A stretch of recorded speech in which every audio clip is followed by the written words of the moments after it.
Well, hello again, and welcome to episode 48 of the Cheers to Comics podcast. I'm your host, Brian Wayne, and this week I'll be raising my glass to all the books that came out on the 11th of September 2019, as well as talking about everything relevant to the world of comic books. Full disclosure, this is a spoiler-based podcast, so be prepared, but in all fairness, I do put in timestamps in the description, so feel free to jump to the designated book you care to listen to, if you're not into spoilers. Beyond that, I do drop some cussy words, so, yeah, little ears and those who are easily offended, good luck. Now that all that's been said, let's get on with the show. Let's start out with a little bit of news. We're going to start with a little bit of Marvel news. This is kind of sad. Guardians of the Galaxy is going to be ending. Number 12. Donny Cates. So, we're going to get a 12-parter here. I would imagine it's going to go out with a bang. And, it really kind of makes me wonder what the fuck might actually happen with Rocket now. Because he's looking like he did. And if they're going to, or about to die at least, he's not looking good. Yeah, no, it's kind of a bummer. I've really been liking Guardians. My wallet's happy. But, I mean, in all fairness, it's not about the money. It sucks the book's ending. I don't know. I keep saying that. That must mean it really means something to me, right? Let's just keep moving on. Let's get on to something a little happier. When one door closes, another one opens, right? This door opened in the world of DC. Frank Miller making a comeback. He's gonna do a Black Label book again, and we've got some more Dark Knight Returns happening, folks. This is Dark Knight Returns Golden Child, and this is going to be a Black Label one-shot, a 48-pager. Frank Miller's telling the story. Raphael Grampa and Jordi Belair on the artistic team, and the story is going to take place 3 years after Master Race, which I did not read. But now I got a pretty good gist of what's going on, or what happened in Master Race. So this is going to focus around the son of Superman and Wonder Woman. And from my understanding, there was a daughter that was kind of centralized in the Master Race story. So, and the son apparently was only shown as an infant. So now, yeah, this one shot's gonna focus around him, and Miller's described it as, he wants to see the contrast between the brother and the sister. And I mean, let's face it, it's the son of, or the sibling, or the children. There we go. That's the word, of Superman and Wonder Woman. So imagine. I'm intrigued. I know that a lot of people aren't really on the Frank Miller bandwagon anymore, and I guess I get it, kinda, but at the same time, I don't know. I don't think that just because someone that has done something brilliant does a couple of things that aren't so revered suddenly warrants just complete dissociation from him. So I don't know. I'm not buying into it yet, but maybe I just haven't been as disappointed as all you other disassociated son bitches. So yeah, well that's all I really got for the news. There was a bunch of little stuff happening, stuff coming out, but I don't know, it's stuff months down the road. The good news is, the story is there's really good stuff coming here soon, guys. So yeah, that's all I got for the news. Let's get on to the overviews. Once again, there are timestamps in the description, so if there's something that you're not ready to be, you're not ready to have spoiled for you yet, or you want it to be left to complete surprise, I give you the opportunity to easily skip ahead. So, yeah, well, let's get on with it. We're going to start out with some indies, like I tend to do. We're going to start out with Action Lab, Danger Zone. Banjax number 4. We recently had Rylan Grant on the podcast, if you're not aware, and that dude's interesting as book. And he writes an amazing comic. As a matter of fact, so good that he's nominated for a couple of Ringos. So, yeah, but let's get on to his most recent settle up, huh? They say you're only as good as your last project. I don't really buy that when it comes to the comic book industry. But the last thing he did, really fucking good. Banjax number 4, Rylan Grant, Fabio Alves, and Edson Ferreira. covered by the same team.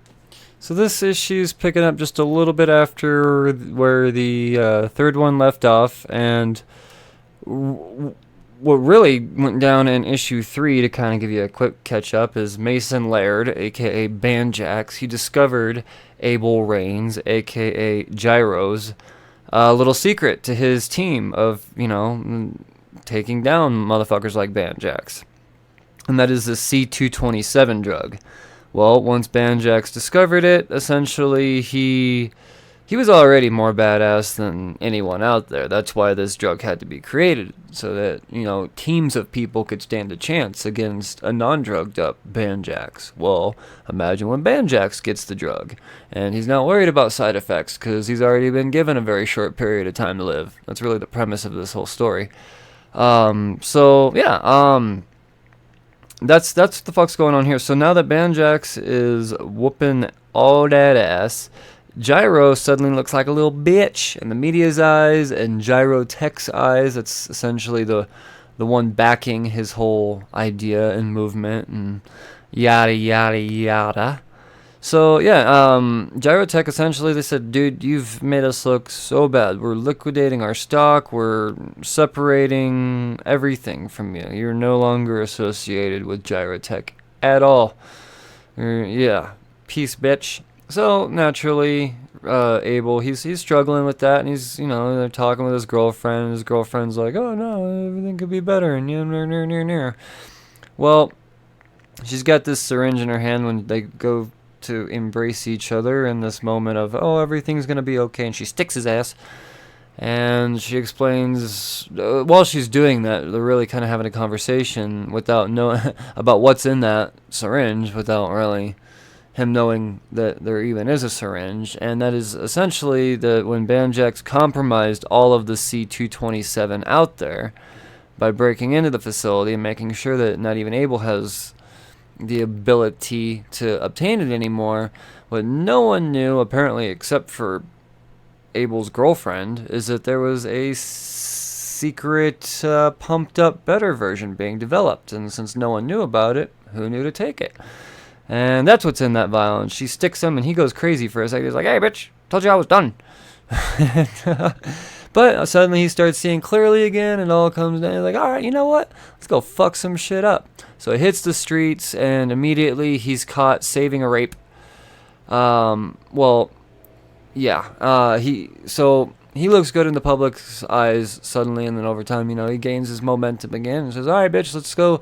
I've got this new team together, and it's what's great is if you're into what do you call it, Easter eggs, and you're into Rocky, there's a really good one in here for you, because that robot, yeah, very much in this story. And that's kind of relating to this new resurgence that Abel's having. And yeah, I'm not going to say in what capacity, I'm not going to say how, I'm going to still leave you guys to still want to read this book, it's, yeah, can't tell you everything, but the fact is that if you're a Rocky fan, you're going to fucking really, really appreciate this book. It's already badass in itself. It didn't need any help with a fun Easter egg to make it badass. But yeah, no, that's my point there.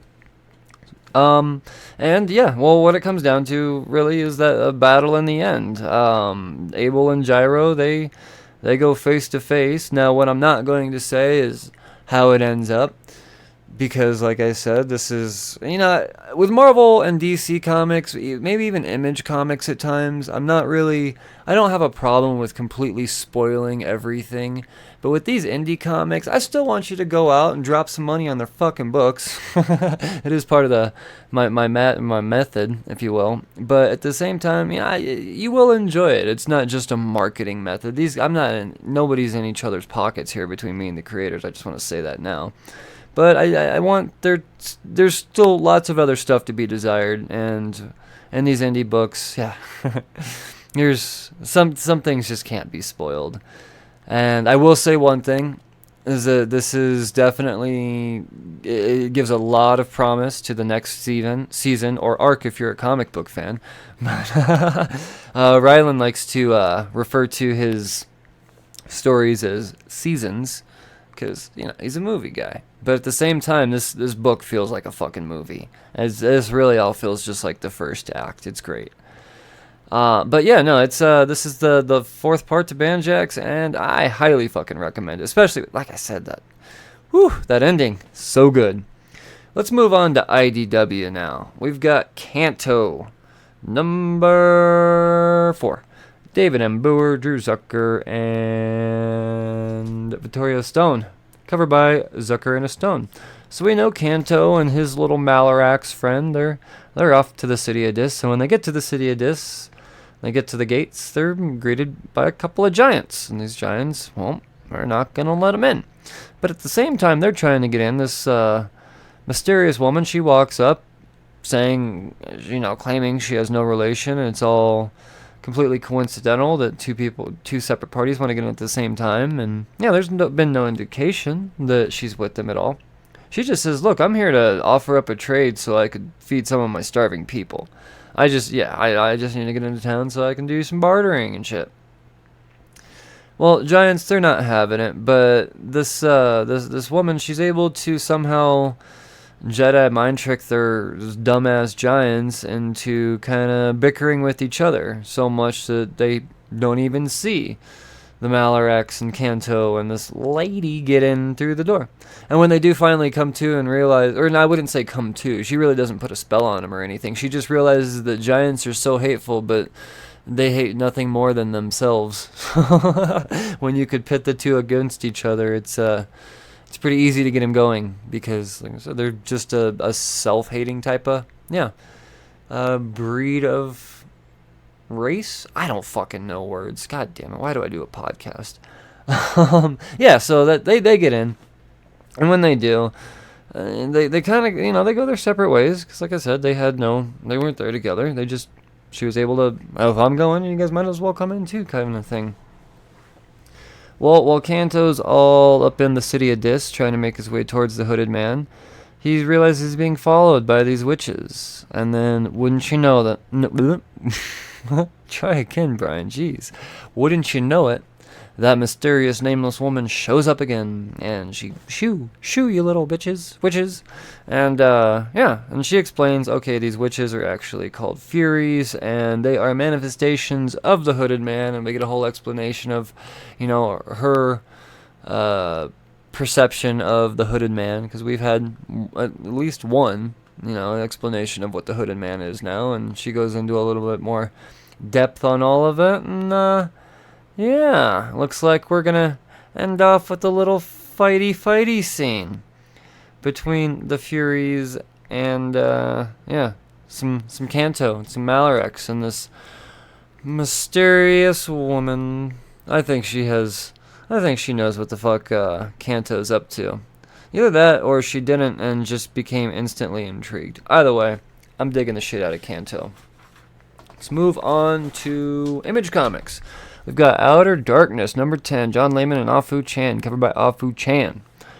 Horror, man. It's really coming into its horror feel. And I say that every issue. Well, not every issue, obviously.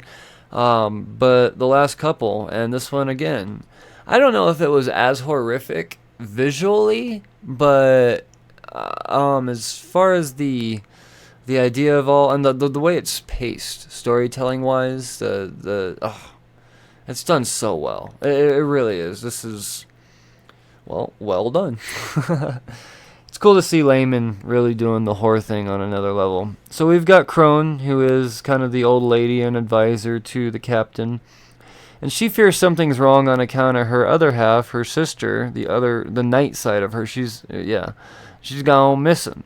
Well, she's explaining that to Captain Reg, he has no interest at all. And so he gets so annoyed and really just kind of explodes. And I don't say kind of explode. He shut the fuck up and punches her in the fucking face. Yeah, that's a little overboard, right? Well, everyone recognizes that was a bit of an overreaction, and even his best buddy, his first mate, Ogway, he takes him to the rig, and he was like, you kind of hit that lady in the face really hard, and this is not you. You should probably think about what the fuck's going on right now.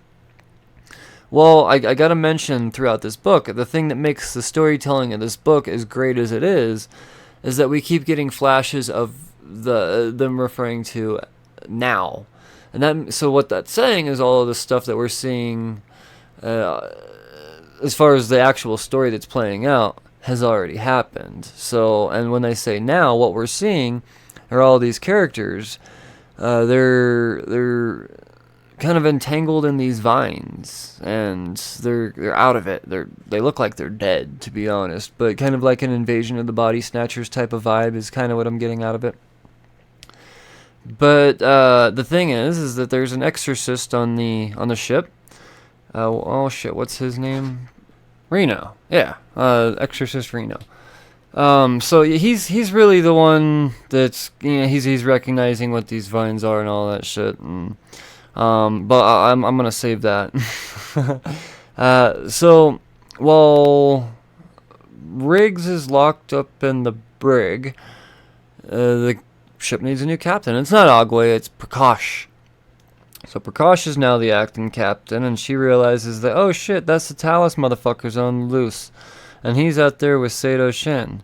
Well, next time we see those two, they're at Riggs' cell, and it looks like they're about to throw down.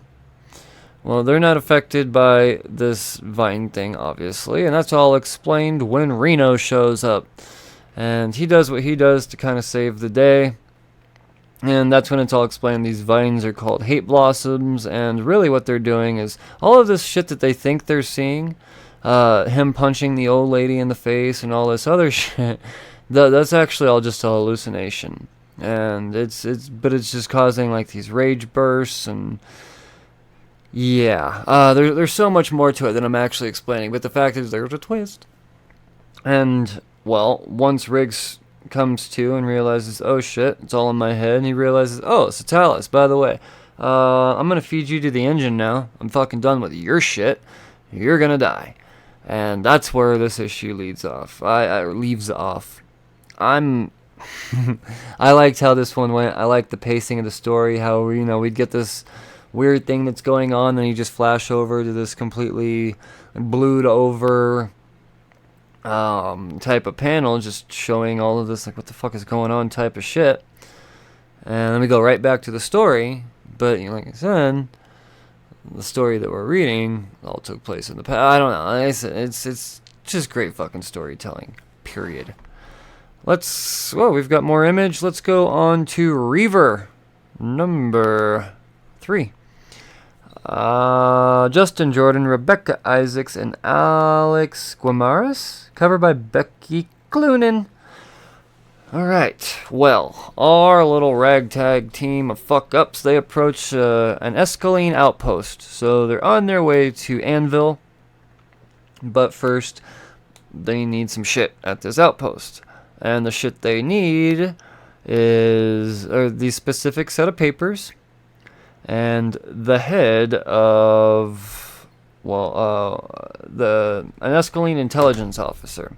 I just need his head. So, out of this team, the 3 that are sent are Rakala, our crazy little wild card, badass little skin-eating bitch, and Sergeant Mayhan, our what the fuck is he doing in there guy. But they each have their own parts, but apparently there's some sort of language barrier that's going to take place, so they got to also send in the very, very creepy and rapey Styrian, and he kind of dictates the dialogue that's going to be carried out between all this. So everybody goes off, they do their own little mission, they get into the Escaline outpost, and it seems like everything's going fine until Rakala is kind of called out or caught doing, bad things in the city by a citizen, and to make sure that she doesn't get called out, she says, you know what, I'm just gonna burn the whole town down. So she does, and the 3 make it out with the head and the papers. Well, you would think, what the fuck are they doing with the head? They pull out these tools, and apparently they're gonna cut the information out of this intelligence officer's brain, and yeah, that's such a fun book. It really is. 2 kind of slipped on me for a second. I thought, uh-oh, don't do this. I really like the first one. You're suddenly making this kind of... But 3 came right back into it, and I like the fact that there's a character in here that we're going to be stuck with more than likely that is just the most hateable motherfucker out there. This Styrian dude, I had my skepticism the first time I saw him in action, and that skepticism was completely confirmed in this issue. What is that skepticism? He's a kid diddler, and a fucking creepy one at that. Unfortunately, beyond kid diddling, he is good at what he does, and he is a vital member of this team. I hope they could figure out a way to replace his ass real quick and fast, because no one loves a kid diddler. Yeah, I think even kid diddlers hate themselves. So, yeah, I don't know, man. Fuck Asterion, that's for sure. I think Justin Jordan said, he described him as a monster. And, yeah, very much a monster. But these other monstrous type of characters, the ones that look like monsters in here, really are my favorites. Like Ricala and, oh fuck, I forgot the big barbarian motherfucker's name. But, anytime he's in panel. I think he was on panel 4 times in this book. Didn't have any dialogue from my recollection. Still the most badass moments of the book. He's just, fucking metal, dude. Metal as shit. Let's move on to Boom Studios. We've got some Power Rangers action. Go-Go Power Rangers, to be precise.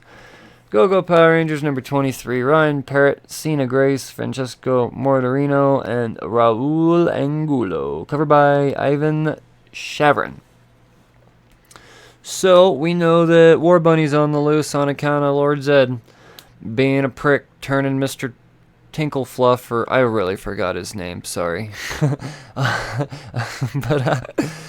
he turned into a goddamn giant rage bunny. So they're all up at Angel Grove. Well, all 4 of the Power Rangers. Here's the thing: is the 5th Ranger, Jason. He's talking with old shit. I forgot the goddamn. See, I don't know any.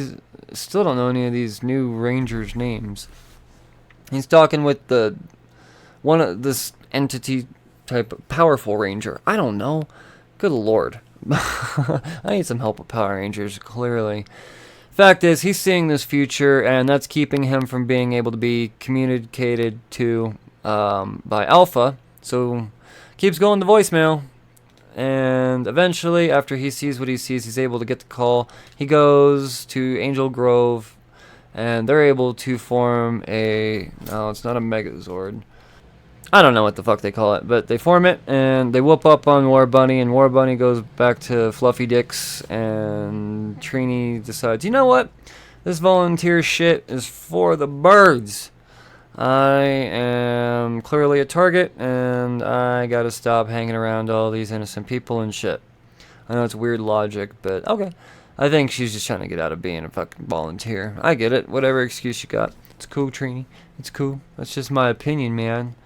And, yeah, so, throughout all that, somehow history has changed, and because of Jason's stuff and all that weird shit that I couldn't explain. Like I said, I enjoy Power Rangers. I suck at comprehending it, but I think I just like seeing the 5 on in a comic, and yeah, that's just the nostalgia in me. I really do apologize for being so shitty at describing these Power Rangers books, but it is what it is. There was a War Bunny. He's not a War Bunny anymore. Trini quit, and history was changed because Jason's about to see some shit. That's really... I could have just said that, huh? War Bunny was cool. Collapser, number 3, moving on to DC. This is part of the DC Young Animal stuff. And, frankly, Collapser, fucking dope. Really, really, really good. Based off of the first Young Animal thing I read in Doom Patrol, I was skeptical, especially with the character I had. I don't know what the fuck. Who's Collapser? Well, this book has done an amazing job. It really has. We got Mikey Way, Sean Simon, Ilias Kriazis, and Chris Peter, covered by Ilias Kriazis. So, we have our Liam, and we've got this old man, Mr. Egger, from the funeral home, or the nursing home, soon to be funeral home if he's not careful. And yeah, well, he explains to Liam, I am a black hole. This is just kind of a personification form, if you will. And he goes into explaining kind of the vastness of what a black hole is and what it brings about. And it says, well, Loch Ness, that has to do with a black hole. Bermuda Triangle, black hole. You get the point. I can keep going on, but black hole's responsible for a lot of weird shit. And then he says, well, here's my connection to you, Liam. Yo, daddy, he kidnapped me way back in the day. He had this partner. What was his partner's name? Baron Throw. And they had these plans that once they were able to track down a black hole, and they said, well, if we can use this in the way we want, we can colonize this utopian planet and just be badasses. Well, they obtained the black hole, and once that happens, Baron Throw, he's just kind of set aside. Leon completely turns his back on him, and yeah, we flash forward to Leon meeting Liam's mother, and now it's their turn. They're gonna go colonize the planet, but when Liam's mother realizes that he's becoming a tyrant, she is able to trap him to where he can't be bad anymore, but in turn, she ends up dead. Well, Mr. Egger, Old Man Egger Blackhole, shows up to tell Leon, yo, daddy, he may be back, and I'm here to kind of show you how badass it is to have me inside of you. And yeah, he the soon-to-become Collapser. Liam, he accepts the responsibility, and not long after, he becomes a national treasure. He's a famed superhero. He's making all well again. Has a very thriving DJ career on top of it all. But the issue is the ones that he loved, his girlfriend and his other friends, they've been kind of ignored, put on the back burner on account of he's a super famous superhero DJ now. So, And, yeah, well, while all that's going on, well, yeah, I mean, there's more to it. There's as far as the jealousy between the girlfriend and the shitty boyfriend, Liam, because he meets his manager. What's her name? Why am I asking you? Vanessa Volt. Yeah, meets her. So there's, some tension and some jealousy, and while all that bullshit's going on, and the vanity and all of that stuff, we've got some new threats creeping all up on Earth. I hope Collapser, I think, is only going to be a 6 issue, I believe. It better go more than 4. Yeah, but I have been digging it way more than I expected. This is actually a Book of the Week contender, to be honest. I didn't expect them to drop so much new information that was so digestible, and I got to give credit to Mikey Way on that one. So good on you, dude. And the art's incredible as well all the way throughout. It's easy to comprehend. It's a brand new concept. I like that. I've never heard of a superhero controlling black holes in this manner. I'm not saying it's the first, just because I haven't. It's the first I've heard of it, so don't fucking hang me, you goddamn nerds. But to me, I think it's an amazing new concept. So I hope that Collapser makes his way into the relevant DC universe. I really do. This is good shit. Let's keep it going. What is next? Yeah, Detective Comics number 1011. Peter J. Tomasi, Christian Deuce, and Luis Guerrero. Sorry, my R's there. Covered by Guillaume March and Arif Prianto. So, this was... Oh man, there's one specific panel in here that it was so good I actually made the phone on my wallpaper. This is a quick and fast read, it really is. Essentially, we know that Bruce is trapped on an island. We've got these 2 World War II vets that were former enemies that have come to be pretty much lifelong buddies, completely disassociated from society for all these years. They have no idea that Batman's a thing or anything about anything post World War II. But they do know that a plane crashed on their island, and they have a little bit of information that Bruce is able to use. So Bruce kind of teams up with them in a sense. They set all these traps for Deadshot. Deadshot does get a shot off on, oh shit, which one is it? Hiroshi, and not fatal, but it's enough to piss Bruce the fuck off. And Bruce does end up prevailing, beats Deadshot, and the rescue team arrives for all the other plane crash victims, and yeah. Now the thing that makes me smile so much is the fact that Bruce maintains this relationship with Clarence and Hiroshi, and he gives them these communication devices because at this point they've been away for so long. Going back would just be probably way too much for them. 40 years, well, it's been over 40. It's been a long time. Math. History. But they're able to eat better now because of Bruce. And, he drops in some real snacks. But the thing that makes me smile is the smile on Bruce's face when he drops off those care packages. I've never seen Bruce Wayne or Batman have such a shit-eating grin on his face.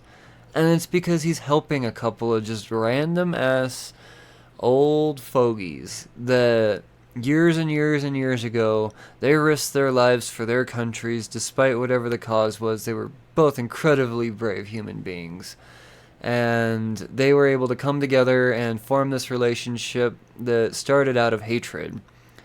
And now he's there to help them carry out the last years of their life, and really the best way they could possibly live it without having a heart attack and coming back and seeing smartphones and shit like that.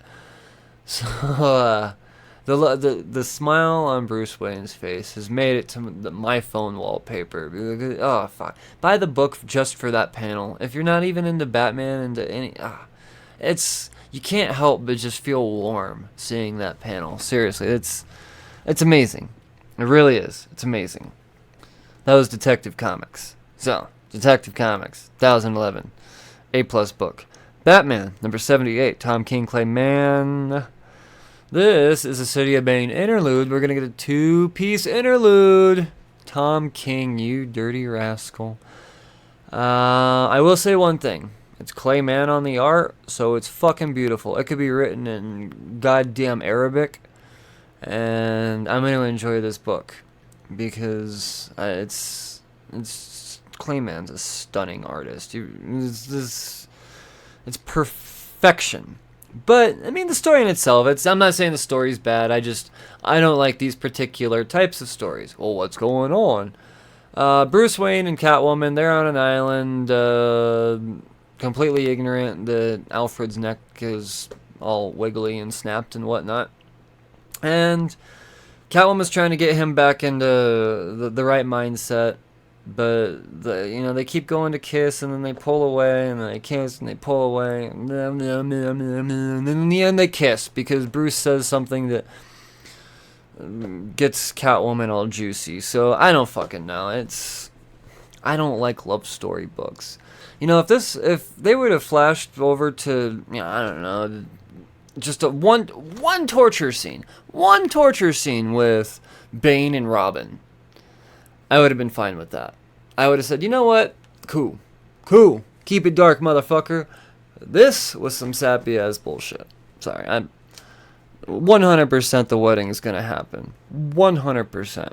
So, no. That was Batman number 78. It's gonna. There's one more of these interlude issues. It's probably going to be I would imagine at this point it's going to be an overdrawn Tommy Wiseau-esque type of sex scene. The way Tom King likes to do his bat and cat shit. I don't know. I love you, Tom King. I do. I just know you're better than this. And you like to write what you write. It's fine. Just because I don't like it doesn't mean it's bad. But fuck a love story. This is Batman, motherfucker. Ventline number 4. Brian Michael Bendis and Alex Maleev. Alex Maleev on the cover. So, Superman, he's at the Batcave, and he's explaining how he's a failure. He did not save Amanda Waller. like that last issue led us to believe he was going to. As a matter of fact, it almost, if anything, it made him look like a bitch. It didn't look like Amanda Waller was there to team up with Leviathan at the time. But when it was all said and done, Leviathan and Amanda Waller, they gone, and Superman is left with nothing. So he's, okay, if Waller is Leviathan, and they were both seen in the same spot, obviously Leviathan is an idea and not a person. Or at least that's an idea. And no one knows what the fuck's going on. So Superman's explaining, he goes, and he's back at the Batcave, but Superman also says, look, I don't want any of these other detectives in the room while I'm telling you all this shit. All the shit that I just said. Because everyone's a suspect. He's only cool with talking with Bruce and Lois Lane. So he lays all that out. Meanwhile, all the other detectives are out in the other room, pretty much blaming each other. I think you're the blah blah. Like I said, it's at this point, I think people are more convinced that Leviathan is an idea and not a person. Because for all we know, they could have all worn the Leviathan mask at this point. But like I said, that's just a theory. So while all that's going down, all the detectives, they regroup, they get back together. The door opens up, and they're all communicating again, and they realize that Lois is gone. She took one of Bruce Wayne's cars, and she's like, okay, no, you guys are cool with this, right? Bye. And she takes off. Well, she's being watched. Silencer has eyes on Wayne Manor. So she's kind of weirded out. She's like, why the fuck is Lois Lane and Bruce Wayne's... Oh, shit, are they fucking? So, yeah, that's the... it's kind of the idea you get there. Or at least the idea that Silencer gets there. Well, Lois Lane's peacing out. The Batcave gets a message from Batgirl saying, hey, and come to find out that all of the major intelligence organizations have in fact been 100% completely compromised by Leviathan and that whole thing. So, yeah. That's a big deal, right? All of them now? It was almost all of them, but apparently now all of them. Well, we go back to Lois Lane. She parks, gets out of the car, and you realize that she's got a whole new set of detectives that she's working with. If Leviathan is Lois Lane, then that's going to be so fucking cool. But I think that's almost too obvious at this point, because she's playing all these angles, and yeah, I really don't think anyone's going to see it coming. It's Booster Gold. That's my guess. Leviathan's Booster Gold. So... Well, who are these other detectives? Some of them I didn't even know were detectives, like Zatanna and Deathstroke. Didn't know they were detectives, but we've got Constantine and even Bullock. He's on there. The commish fucking guy. Harvey Bullock, I believe, is his name. Yeah. And then there's more, but those are really the big names. So I thought it was... once again, I didn't have a whole lot of faith in Event Leviathan going into this, but son of a bitch, it just keeps getting better. I like it, I really do. I like the detective factor. I like all these characters in the same room together. Green Arrow and Mr. Terrific talking back and forth has been in some of my favorite moments in the series so far. So, good on you, Brian Michael Bendis. This is good stuff, man. And I guess that does it for DC. Let's move on to Marvel Comics. Silver Surfer Black #4, Donny Cates, Trad Moore, Dave Stewart. Moore and Stewart on the cover. All right. Well, we know that Surfer, he's come across the incubator of the one that will be known as Galactus. And he's faced with this decision. What do? I have the ability to make sure that Galactus never exists. So he says, you know what, I'm going to punch this thing into a fucking star. And when he does that, we get some interference from Uatu.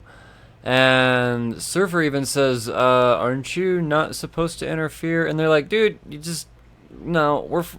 we all agree on this one. This was stupid, bro. We need a balance, and you can't do this. If you do... no, don't. So, he says, well, what if I just got into the mind of Galactus and I'm able to convince him that way? Can you do that for me, Uatu? So, through the visceral plane, Galactus has a conversation with Silver Surfer. And it comes down to essentially Galactus, he's being told what he will become in the future, and he's not super cool with it, but at the same time, he explains to Surfer, do what you must, but know that you cannot defeat darkness with dark. So, yeah, that's your decision. Well, Surfer, he comes back out of the, Galactus's head, and he has this epiphany. What this epiphany is, we don't know, but he realizes, I figured this shit out. So he punches the incubator, but this time away from the star, and he goes to planet Arcaphia, which ends up being the first planet the Galactus eats after he hatches in the future. So the course of the universe has been set, hasn't been interfered with. But yeah, he knows what he needs to do. He goes, oh shit, I'm gonna go back to Ego. I need Ego's help. So he goes to Ego and says, I got it. And Ego says, oh shit, you do got it. We don't know what it is yet, but he's got it. And he says, hey, I need you to help me connect to all life, and we need to channel this light. And this light's channeled, and that's how that issue ends. It's visually, it's freaking stunning, as it always is. This art style is unlike any. I'm telling you, we haven't seen art like this since Jack Kirby, and we haven't. At least I haven't. Nothing on this level. Usually, when you go bright and vibrant and color like this, and super abstract, it's too hard on the eyes. This just finds that perfect balance. It really does. It's incredible on every single level. Tradd Moore and Dave Stewart are turning Donny Cates' story into I think this will end up being considered a masterpiece when it's all said and done. It's incredible. Let's keep the Marvel talk going with Amazing Spider-Man number 29, Legacy numbering 830, Nick Spencer, Francisco Mana, and Carlos Lopez. Covered by Ryan Otley and Nathan Fairbairn. So, MJ, she gets a movie role, Cross Country. And, Pete, he acknowledges, okay, no, you gotta do what you gotta do. It's cool. We're gonna be good. But at the same time, he's also really fucking sick and tired of this constant cycle of my time with MJ is always interfered with. Despite her understanding of my powers and responsibilities, I'm really fucking over it, and I gotta figure out a way to break a cycle. Oh shit, that cycle's starting again. And that happens when he goes to get advice from Aunt May, saying, is she gonna leave me, and all this other shit. She says, no, you're fine. But throughout that conversation, Teresa Parker knocks on the door, and apparently this is Peter's sister from S.H.I.E.L.D. Didn't know this person existed, but she's got a secret spider identity as well, and she's a S.H.I.E.L.D. agent or some shit like that. And she explains to Peter that I need your help, and my super secret agent by the name of David Albright, friend, has been captured by the Chameleon. And yeah, so we see that sequence with Chameleon and Agent Albright. And, obviously having a S.H.I.E.L.D. agent has many, many advantages. But Chameleon apparently has other motives despite what his crew thinks. And apparently this Agent Albright person has knowledge of the whereabouts of somebody that Chameleon is really, really dedicated to find. We don't know who that is, but yeah. And he's got this weird machine that pretty much 99% of the time, once it extracts that information out of your brain, it kills you. Well, like I said, Teresa's aware of this, and she needs Spidey to suit up. Well, Spidey's also aware that MJ's getting on a plane, and I can't miss this flight because, she's getting ready to hit up this movie role. It's a big deal. It's not just some, B-movie slasher. This is potentially her big break.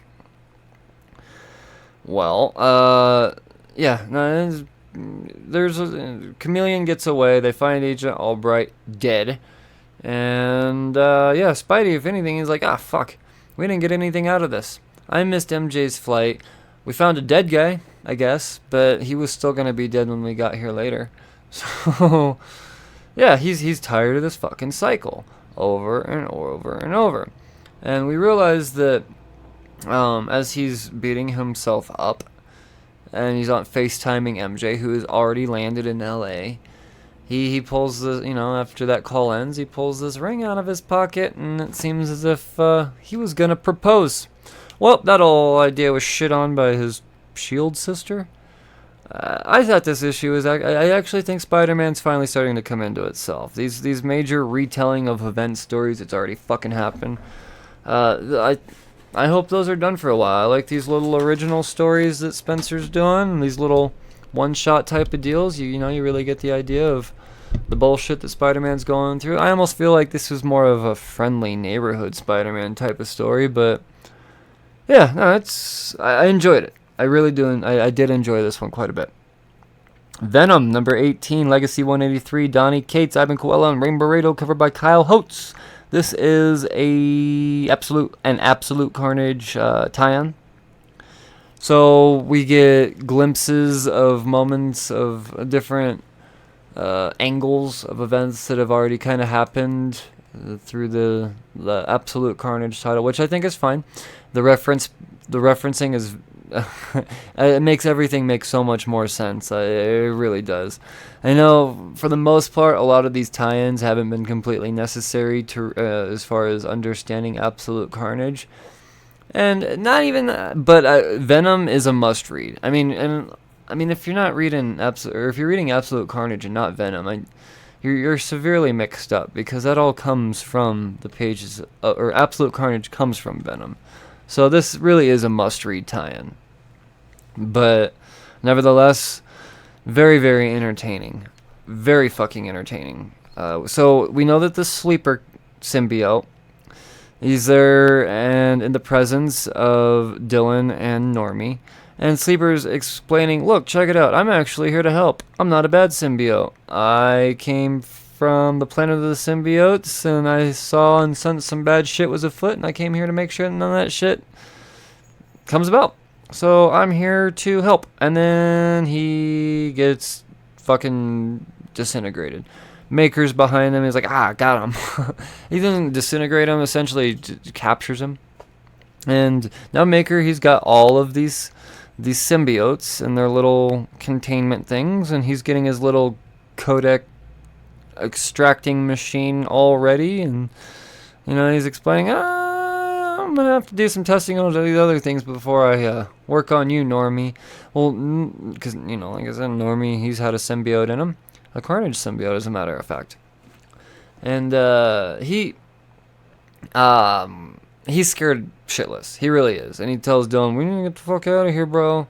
So now it's Dylan's mission to get Normie the fuck out of there, and they're trying to escape, and they cause the distraction that they need to escape by releasing all of those crazy fucking symbiotes that were out and about getting ready to kill everything. So he lets all of them go, but the thing is they all bond with Maker. So now we got a Maker hybrid, goddamn beastly looking son of a bitch thing. And, it's up to Dylan to stop him. And Dylan's brave little ass, he stands face to face with them, and he's ready to go down, and his eyes. But here's the thing. For a second, we might actually think, oh, fuck. Dylan, you might take him. I don't know what makes us think that, other than the fact that his eyes get a little glowy, but has he bonded with the symbiote? Because Sleeper didn't bond with Maker, and Sleeper was in all those symbiotes that, no, I don't know. But the thing is we don't get the chance to see if Dylan's going to take him out one-on-one in this issue or not, because the motherfucking Avengers show up. Oh, the Avengers in a Venom book? Are you kidding me? Jesus Christ, this goddamn story's so good. I love Venom so much. This is one of Marvel's best stories, easily. Now, let's carry on with these Absolute Carnage tie-ins. And let's talk Symbiote of Vengeance, number 1. This is Ed Brisson, Juan Fregeri, and Dono Sanchez O'Mara. Philip Tan and J. David Ramos did the cover. So, Carnage is after Alejandra. Alejandra is a former carrier of the, or maybe she still is.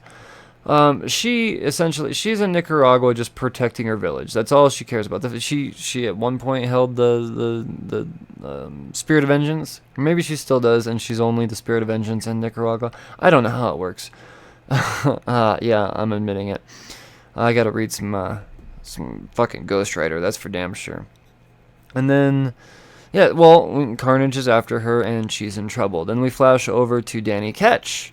Danny Ketch is being visited by Johnny Blaze. Johnny Blaze is really projecting himself from hell, because he can't get out of hell right now on account of he's the new king of hell. And he says, look, Danny Ketch, you have to go help Alejandra. And he's like, who's that bitch? And he's like, that bitch is badass, but not badass enough. And even with your badass self, you guys might not be enough. But go help her. So he goes to Nicaragua, teams up, and she dies. And she goes down to the world of spirits of vengeances, I guess. I would have figured it was just hell, but no, this is specifically an underworld for former spirits of vengeance. And she says, look, motherfucker. And she's talking to Johnny Blaze and says, I need to go back. And he's like, bitch, I'm new at this. Give me a fucking minute. I'll figure this out. Oh, I got it. I'll possess another body with your spirit in it. So the body he possesses is this 11-year-old girl. Because who's more capable than an 11-year-old girl, am I right? Or any 11-year-old for that matter. But when you're possessed by, these types of things, you're more than fucking capable. So this 11-year-old girl, she goes up, and, like I said, this is Alejandra in this body. But yeah, she goes and she fucks some shit up, and it's essentially enough for Danny Ketch and her to protect that town.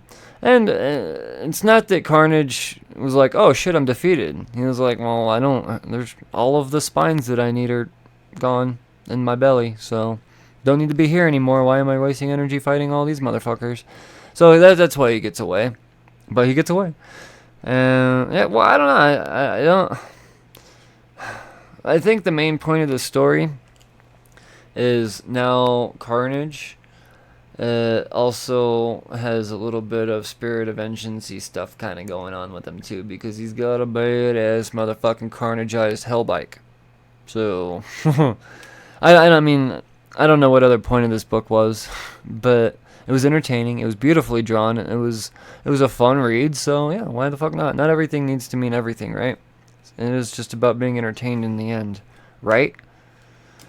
Absolute Carnage versus Deadpool, especially about just being entertained in the end.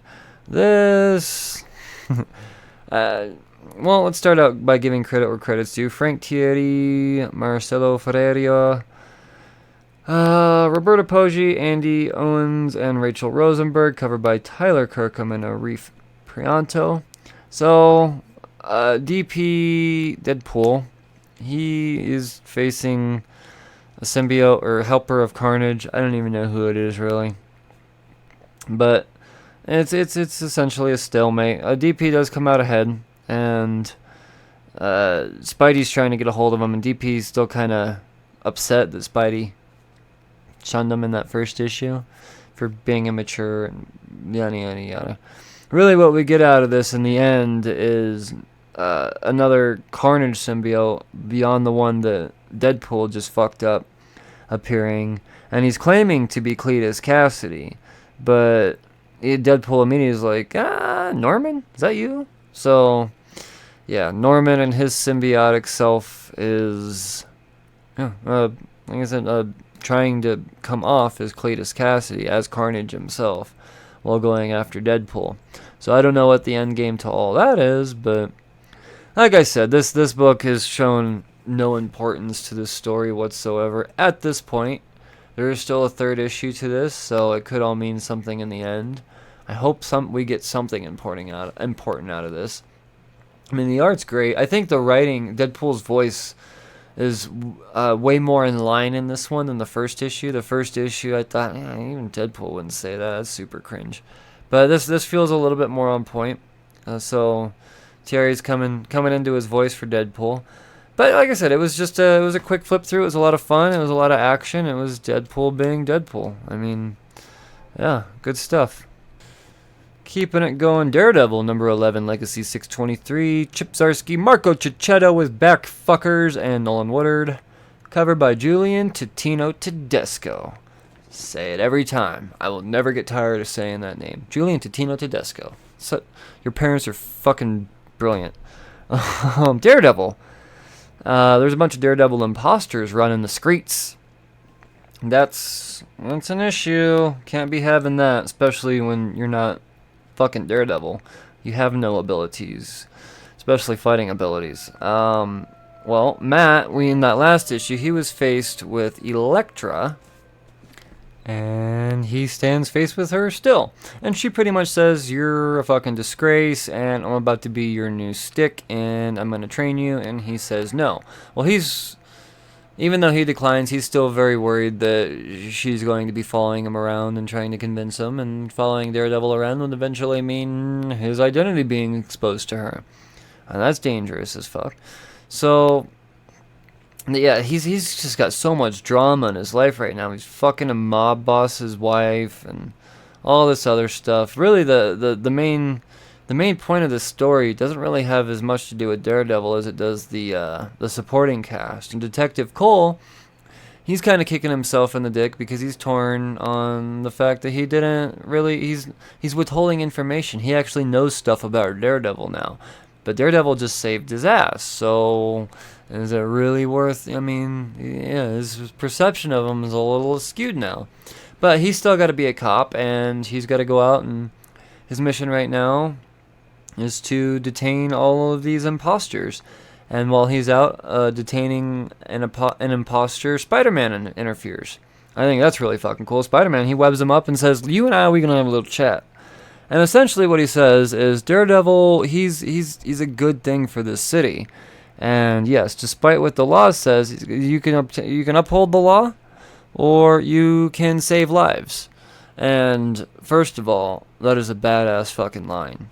I mean, that Chip Zdarsky, I don't know if you can hear me clapping. That's fucking, fuck the law. Sorry, I don't condone breaking the law, unless it's a stupid one.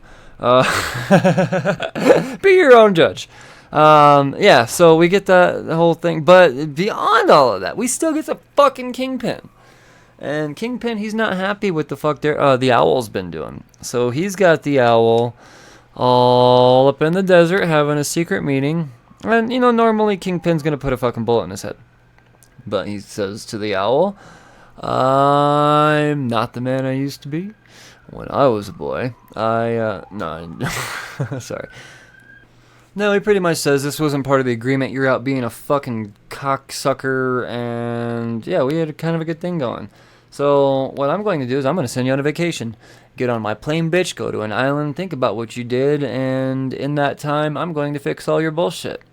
So Kingpin really does, I mean, he's still a badass in his own way, but now he's just like a big dad, go stand in the corner. So not necessarily the harshest of punishments.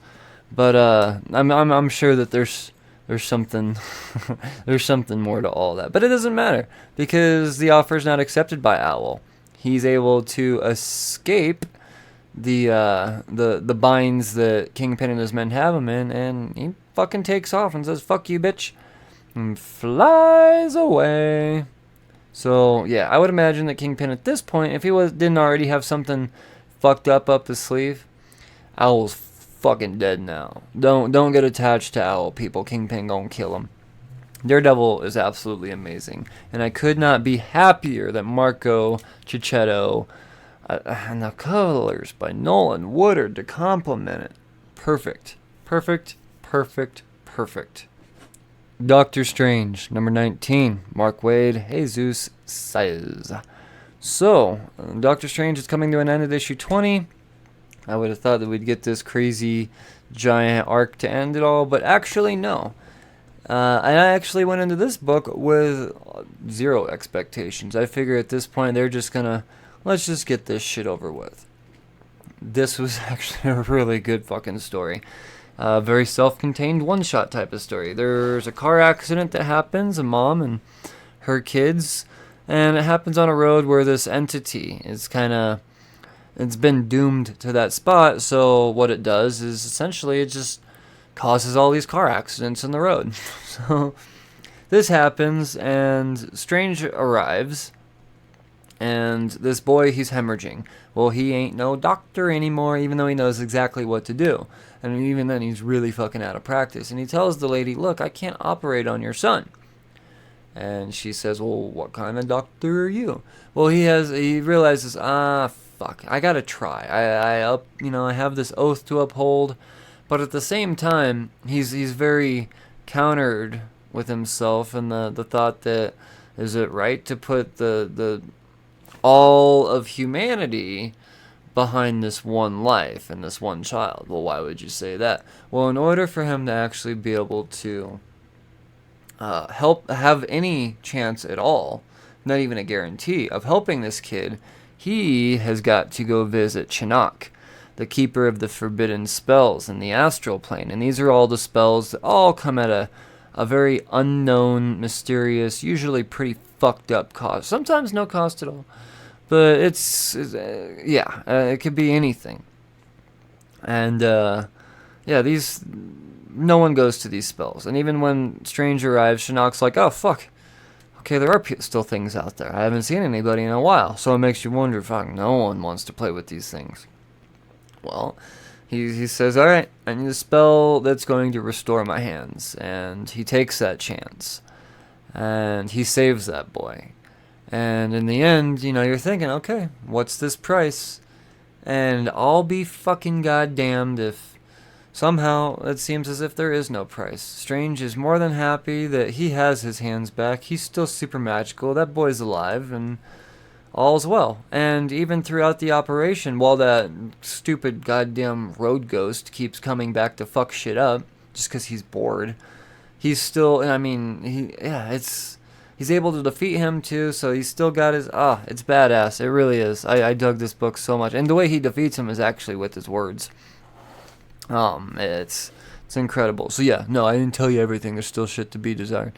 I am sad that Doctor Strange is ending. I've liked every issue, and I think I kind of got a little jaded when I found out it was ending, and I wasn't getting ready to start this big arc. But now that I think about it, I think this is actually the perfect way to go out. Just drop a couple. A couple of awesome solo stories that are very, very, very much Doctor Strange. And who knows, maybe there is a lot of weight to this. Maybe that spell did have a great cost. I don't know. But I'm expecting a lot out of issue 20 at this point. My expectations have roller coastered in the last 4 issues. They've been pretty plateaued after issue 3 at pretty high. And it's been living up. But now, Mark Waid, you gotta go out with the fucking bang, bruh. I just, honestly, like I've said it a few times now, this door closing is just opening another door for another creative team to step up on Doctor Strange, and for another property for Mark Waid and all of that whole team, Jesus Saez, to start fucking shit up on. And I mean that in a good way, not in a bad way. That's not what I mean when I say fucking shit up. It's good, the way they fuck shit. Let's keep it going. Oh, Powers of 10.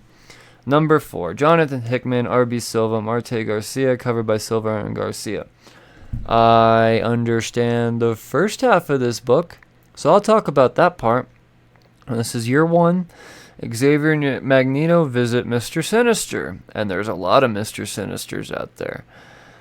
But they get to the one in charge, or at least it seems like the one in charge, and then he ends up getting blasted by the one that actually is in charge. But the whole purpose of their visit essentially is to say, Sinister, we need your genetics knowledge. We need you to clone all of the mutant genes in case some shit goes down.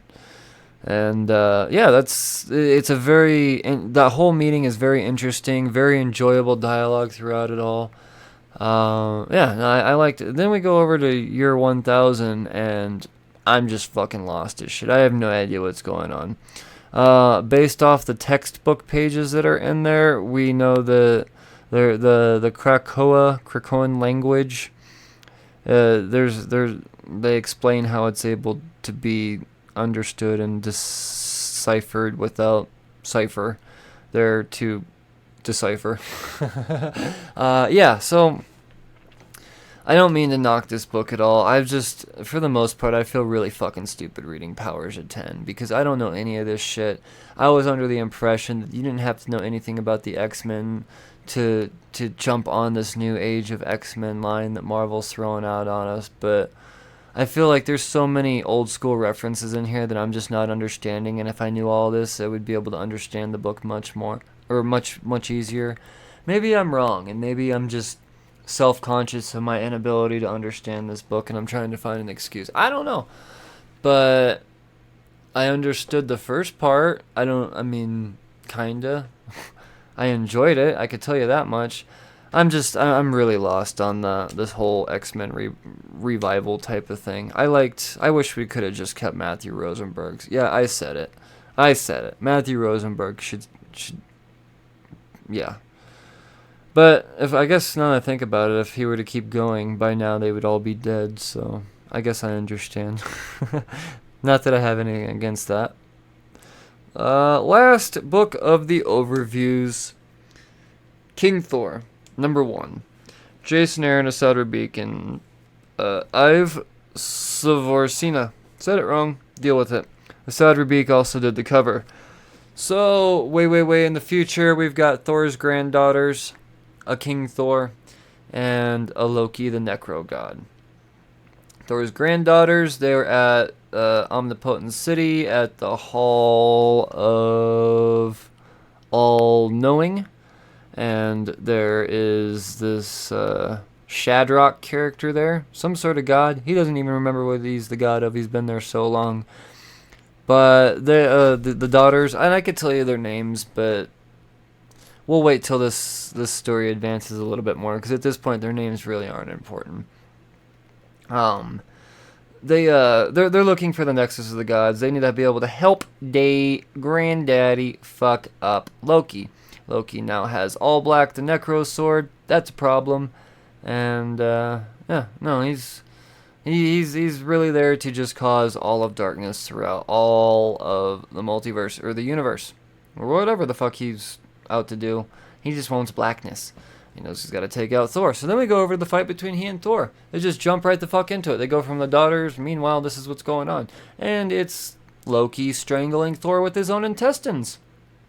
Despite Thor throwing his sword into the sun, or his hammer into the sun and getting it back. And yeah, no, there's some massive destruction going on here. And it seems like he kills Loki for a second. It does go back and forth. He throws Loki into the sun. And Loki comes back, and he throws Thor onto Midgard, which is just now being rebuilt, I guess, because apparently Midgard was destroyed at some point between then and now.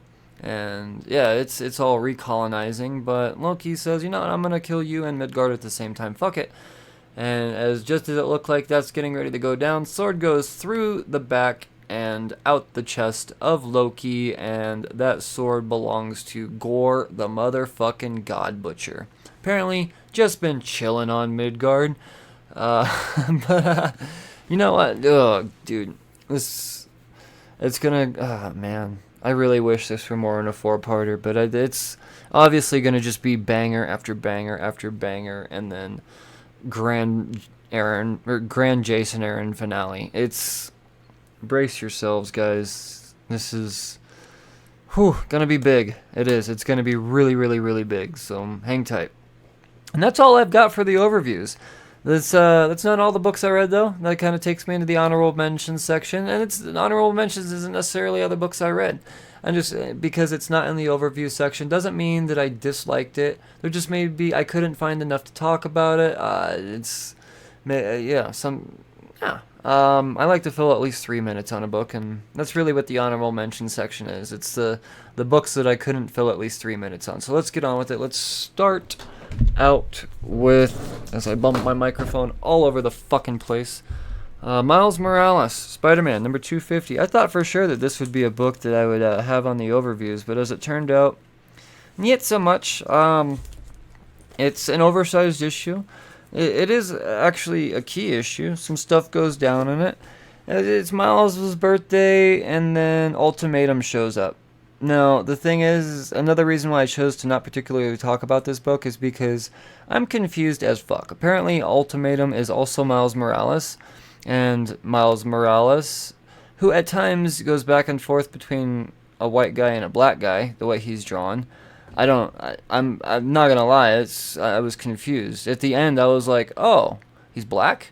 Because I didn't, this is the first few times they showed him. It very much doesn't, yeah, I don't know. The art in this was just off, is what I'm saying. That's not the writer's fault at all. What it came down to, I was just confused. I wasn't sure what I was getting out of this. And when I'm confused, it's hard for me to get excited about something. So, yes, there is a first appearance. There's some multiverse action happening in here. This devil beast green character thing that's on the cover that you see here apparently is Norman Osborn. That's the Green Goblin. So I don't know. I'm confused, so I didn't talk about it. Captain Marvel, number 10. Don't read Captain Marvel. I was going to try to jump on this 8, 9, 10 arc, and I read 8. I'm meh. But I still got 9 and 10. I guess really mainly because of the Marks Brooks covers. Maybe this should be more of a wall book section than honorable mentions. But I guess I do have intentions on reading or finishing the 8, 9, 10 arc because apparently some shit goes down in this. Then Captain Marvel fights Star or some shit. I don't know. But I'm slightly interested. I just wasn't prioritized is all. Guardians of the Galaxy Prodigal Son, number 1. I'm gonna now that I've got all 3, I might actually read all 3 of them. I'm not sure what this is all supposed to lead into. There was a Silver Surfer, there was a Guardians of the Galaxy, and I think there was a Fantastic Four. Were the 3 one-shots that were all this Prodigal Son story. So I don't know. I'll check it out. I'll get to it eventually. The Image honorable mentions, Coffin Bound, number 2. The reason why this one went into the honorable mentions is because I'm not sure if I'm going to be... I mean, it sounds bad when I say it like that. I really enjoyed the first issue, but the second issue, it kind of lost me for a minute. So I like to give things... If I enjoy the first issue and not the second issue, I try to at least give everything 3 issues. So I'm going to pick up issue 3 and see what happens with Coffin Bound. I know Dan Waters is awesome at horror, for sure. Lucifer, enough said. And this Danny character on the art, very, very, very visually appealing. I really like the character Earth Eater an awful lot. I really like that character design. It's just, this one seemed super fillery. I didn't get anything out of this one, it seemed. It was introducing a lot of characters that I'm not sure that we need to be attached to. It was a bit of an overload without a whole lot of information, if that makes sense. So yeah, I'm gonna give it a third shot. Nothing again. Not bad. Just confused me is all. I didn't know what to talk about. From Scout Comics, Midnight Sky, number 1. I've been enjoying everything I've read out of Scout so far, and unfortunately, I didn't get around to reading this one. The description was like an Invasions of the Body Snatcher type of thing. So I just didn't have time, is all it came down to. I have every intention. I dig Scout. There was just quite a few indie books this week. Chainsaw Reindeer from Action Lab Danger Zone. This was a book that involved a reindeer and a chainsaw, and everybody dies. Thumbs. Number, what are they at? 4. Yeah.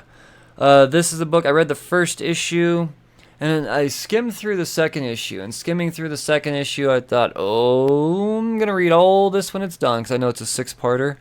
So stay tuned for Thumbs to be featured on a trade negotiations. That's what I'm trying to say. So yeah, now this one will be talked about to completion, 1 through 6, eventually. From Boom Studios, Ronin Island, number 6. I still need to find issue number 2. When I get to number 2, I'll keep going. I enjoyed the first, or I'm sorry, it's issue number 3 that I'm looking for. Yeah, I enjoyed the first 2 issues quite a bit, and somehow when issue 3 came out, instead of issue 3 being in my box, there was a second print of issue 2. Whoopsie doodle, it happens. Not a big deal. I didn't notice. But the fact is, you can't just skip an issue. So I'm, yeah, we'll see where Ronin Island's going. I really, maybe I could find it. I bet you I could find a review copy to get my hands on. No, shoot, that does it for honorable mentions, actually.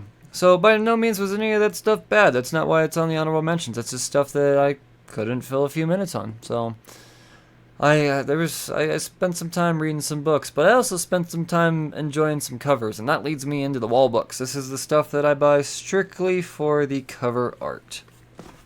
And let's start out with Daredevil.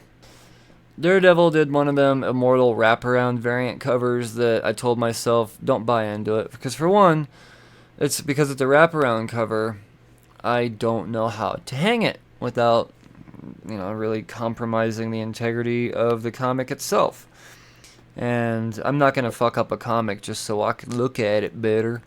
So, but despite all that, despite this, not having the solution to be able to display a wall book, I really, really, really enjoyed this variant. I mean, out of all of the Immortal variants, this one probably takes the cake, because I like the red Daredevil and the yellow Daredevil and the blindfolded Daredevil, and Matt Murdock's a swell guy too, so having all of them in that manner, and, oh man, that's, oh, and by the way, that cover's done by Koi Fawn and Romulo Fajardo, so good shit. You got me. Daredevil got me on the Immortal variants.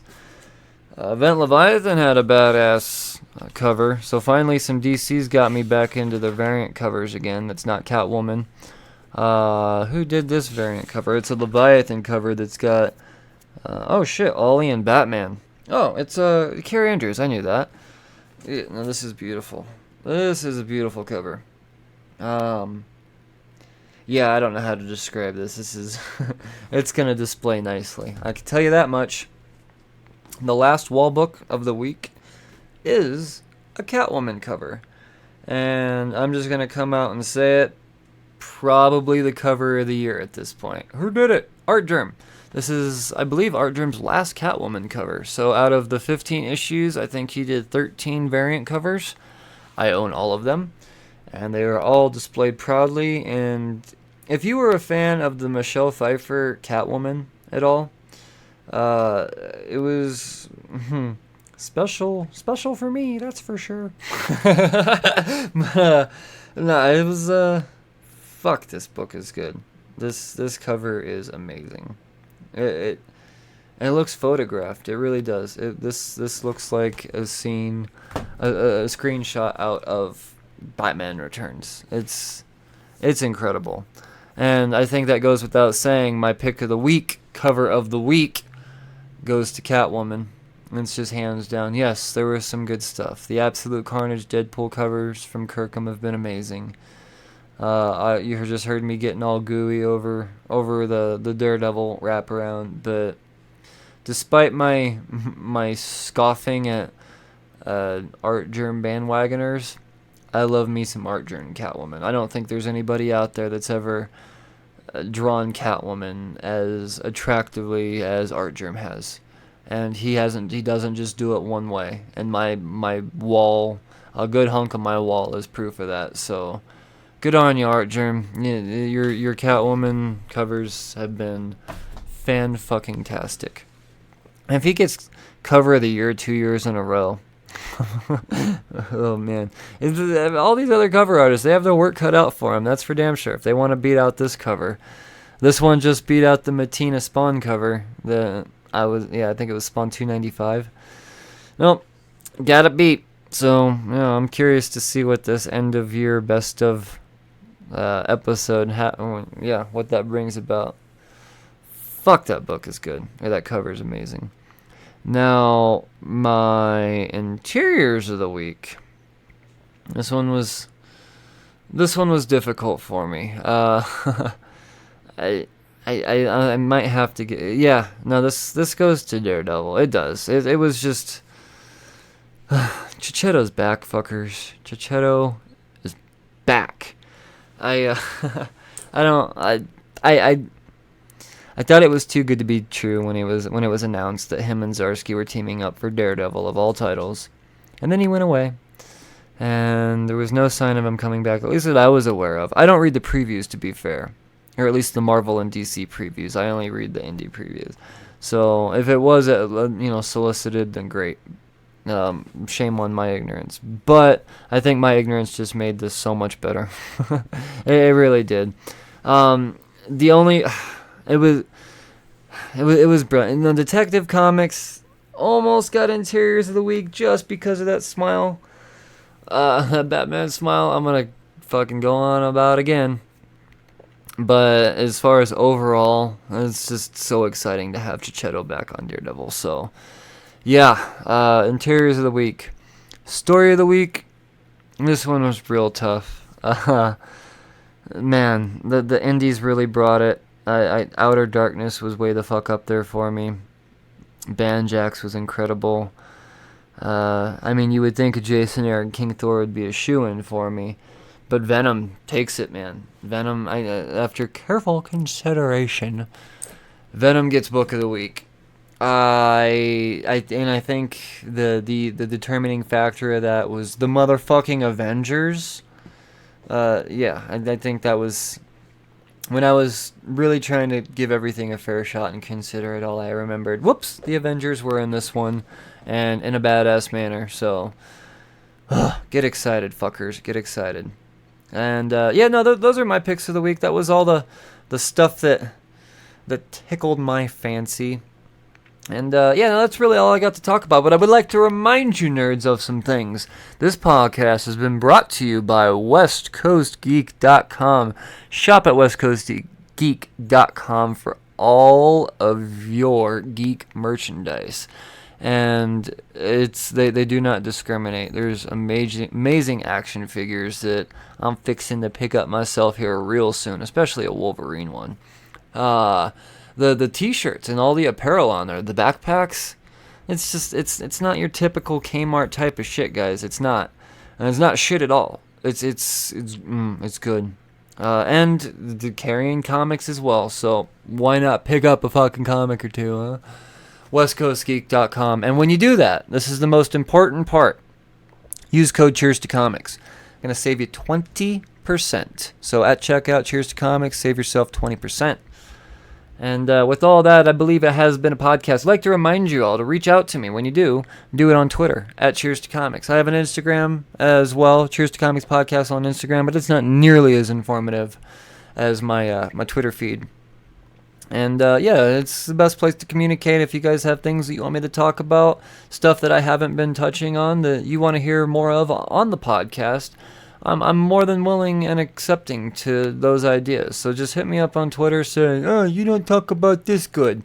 And I'll put a little bit more effort into it, knowing that you listen to it. And it also helps me by leaving ratings. For all you iTunes listeners out there, your feedback is very important. It helps the growth of this show. iTunes and Apple and those monsters get to, they see that feedback and they acknowledge it, and it all works full circle.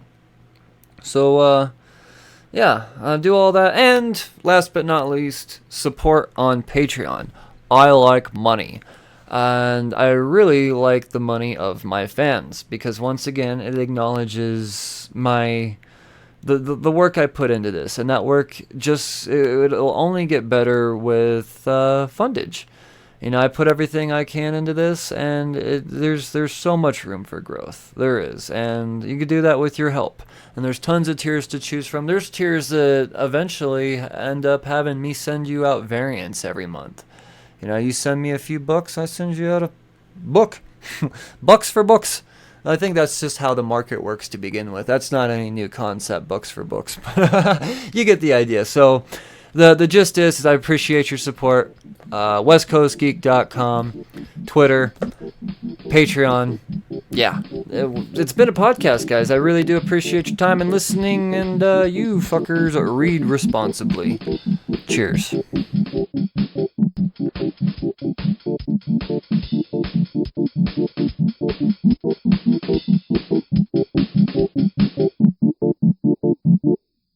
So you're obviously into listening to podcasts, and if you're not, you're clearly lost because this is a podcast and you've taken a wrong turn on the internet somewhere. So, for all you podcast listeners out there, I'm here to inform you that you can actually be getting paid to listen to this. This is all through a fancy app called Podcoin. Download the Podcoin app and use referral code COMICS and get yourself 300 coins to get started. What do you do with these coins? Well, these coins can be used to obtain certain things like gift certificates and other valuable things that you would use in your day-to-day life. Or if you're of the more charitable sort, you could rack up these coins and give them to certain charitable organizations. And, warm your heart that way, just by doing the things that you would normally be doing anyways. And that would be listening to the Cheers to Comics podcast. So, hop on the Podcoin app, New Year's code comics, and start earning immediately.